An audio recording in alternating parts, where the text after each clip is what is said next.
apps are looking to expand as technology funding and interest grows. This is, I guess, the next step in this evolution away from centralization. I'm Chloe Nordquist reporting. Chloe, thank you, and that will do it for us today. I'm Chris Stewart. Denver 7 News at 5 starts right now.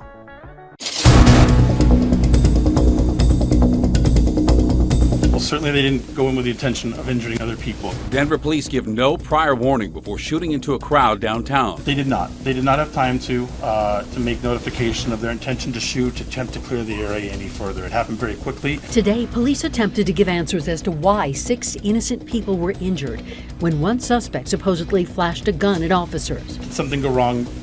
Yeah, 6 people additionally that shouldn't have been injured got injured that night. Instead, DPD leaves more questions as victims of the shooting share their side of the story. My right arm went like it just felt like a noodle. That's when I realized I got hit by a bullet. Why didn't they take the public into consideration? And honoring the 12 victims of the Aurora Theater shooting 10 years later. All of Aurora was a victim that night, and it forever changes a community. Healthcare workers who responded that night share their stories of perseverance. Whenever you get called in the middle of the night, usually it's something that is not good. Just got dressed and jumped in my car and came to work as soon as I could.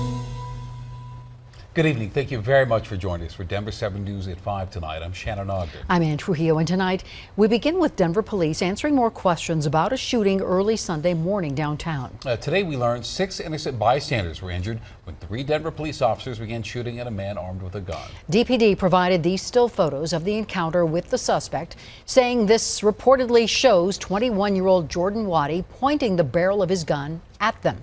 And Denver police say they will not release the full body video until the DA completes her investigation. Well, Denver 7 Chief Investigative Reporter Tony Kovaleski was at today's DPD press conference asking questions and joins us now. So, Tony, we also learned from police that officers did not announce they would start firing before they shot in the direction of this crowd. Yeah, Shannon, still a lot of questions, but more answers today. DPD's leadership saying the 21-year-old suspect, a convicted felon out on parole, had every opportunity to prevent the situation from escalating. And the severity of the situation escalated quickly after he showed police he was carrying a handgun in a crowded downtown. They observed a physical altercation between 2 males. Commander Matt Clark painted a visual picture. He disregarded their commands to stop and to comply. His department's explanation of what happened on this street corner early Sunday morning. They saw the muzzle of the gun pointed directly at them. DPD provided this still image captured from body camera video showing the weapon. All 3 officers reportedly said once the suspect brandished that weapon, they feared for their lives and responded with a total of 7 shots. Well, certainly they didn't go in with the intention of injuring other people there. You've said that they feared for their lives, but what kind of thought process have they shared? They have taken firearms off of people safely without any issue, and it was their expectation that they would contact this individual in a safe location and the same result would occur. Unfortunately, that wasn't the case. Since the shooting, DPD has reviewed body camera video and sound, cameras mounted on streetlights in the area, and interviewed responding officers and eyewitnesses. Did something go wrong? Yeah, 6 people additionally that shouldn't have been injured got injured that night. Could this have been handled better?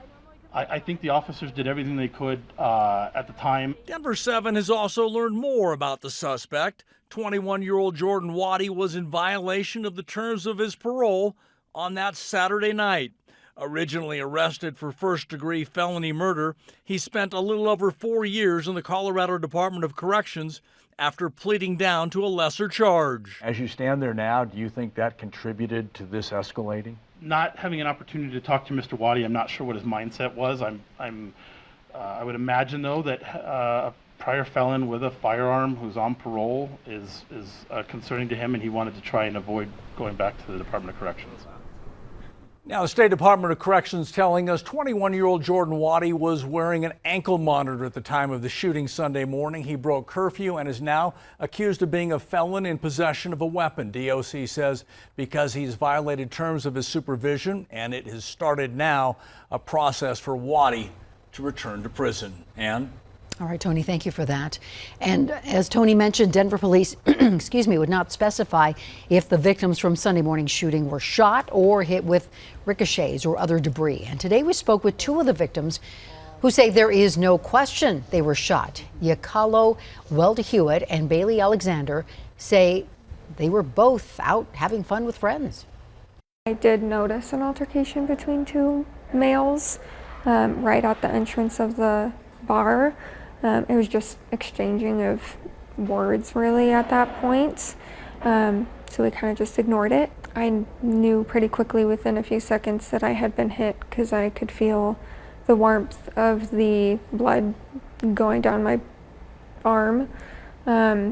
Looked up at him as we were still moving, told him I had been shot. I heard a second gunshot, and that's when I felt like I got hit with the baseball, like 100 miles an hour type of thing. And the bullet is still in there. The bullet's still in there? Yeah, there's some fragments and the bullet's still in there. We want to feel safe, and we think that we're safe, but situations like this makes you think that, makes you feel like you'll never be safe again. Now tonight you will hear more from those victims and what they want from those officers, and you can watch that tonight on Denver 7 News at 6. And tomorrow night there'll be a rally at 6 o'clock at the state capitol demanding justice and accountability from Denver police over all of this. And we'll bring you full coverage on air and on our website, thedenverchannel.com. A former girls softball coach in Cherry Creek has been arrested for allegedly soliciting nude photos of an underage girl. Deputies began investigating 37-year-old Paul Pablo Severson back in March after discovering he was talking with an underage girl who had recently died by suicide. Now, Severson was a coach for the girls softball team at Cherry Creek High School and the Colorado Sticks girls softball club. He was immediately fired by Cherry Creek School District when they learned of his arrest. At midnight last night, dozens of people gathered in Aurora to mark 10 years since 12 innocent lives were taken at the Century 16 Theater. There were candles and crosses at the memorial with the names of all 12 people who were killed. Among the victims that night, a recent high school graduate, 3 veterans, 2 fathers, a mother, a boyfriend who saved his girlfriend from the bullets, and a 6-year-old girl. And on the night of the shooting, victims were transported to multiple hospitals. 18 went to the Medical Center of Aurora. Denver 7's Russell Haythorne spoke with first responders who were working that night to save all 18 victims who came into their care. 315 and 314 for a shooting at Century Theaters. To say it was chaotic that night. They're saying somebody's shooting in the auditorium. To say it was gruesome. It's been shot, but they're saying there's hundreds of people just running around. Would both be huge understatements. And yet the lieutenant in command outside that Aurora theater. Do I have permission to start taking some of these victims via car? I got a whole bunch of people shot out here, no rescue. Yeah, load them up, get them in cars, get them out of here.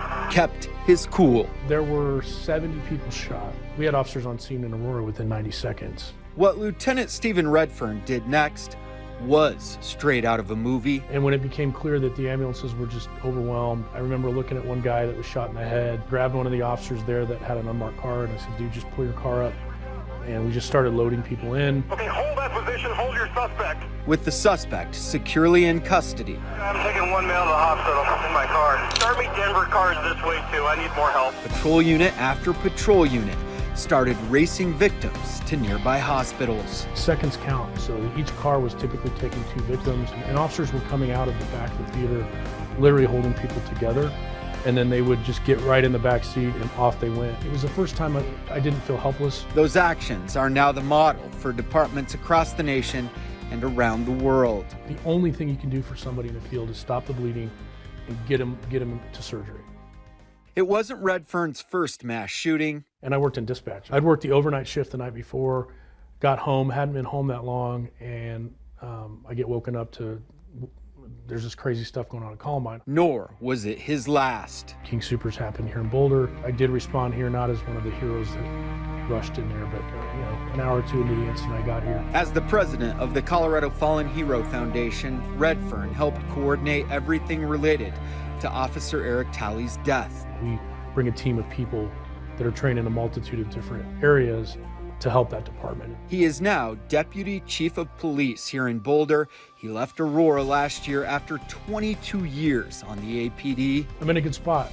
I really enjoy it here. There is, of course, still pain. Clearly things haven't gotten better in 10 years, they've gotten worse, and so it's just a lot. It's just like, man, when is this gonna stop? And while he doesn't get into the politics, he is candid about helping other officers cope.